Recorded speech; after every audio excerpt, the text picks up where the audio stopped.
এইমাত্র ভিডিও দিয়েছি, total 4টে position, শিলিগুড়িতে 3টে খুব আর্জেন্ট পজিশন, একটা সিভিল ইঞ্জিনিয়ার, একটা শোরুম সেলস, আর একটা হচ্ছে ফ্যাক্টরি অ্যাকাউন্টেন্ট, আর কলকাতায় একটা, সেটা হচ্ছে পারচেজ।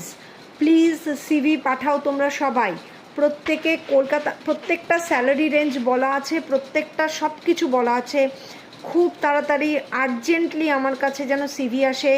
আমার ইমেল অ্যাড্রেস বলে দিয়েছি, bolaka.hr@gmail.com, সব স্মল লেটার। আর আমাকে ফোন করতে পারো 7980898596-এ, অফকোর্স এভরিডে আফটার 4 PM, 4টের আগে নয়। So be sure and send me profiles, I need very very urgent profiles. কলকাতায় একটা, পারচেজ আর শিলিগুড়িতে টোটাল 3টে। এই প্রোফাইলগুলোর খুব আর্জেন্টলি সিভি লাগবে। সিভি পাঠাও প্রত্যেকে, ঠিক আছে? 4টে ওপেনিং টোটাল।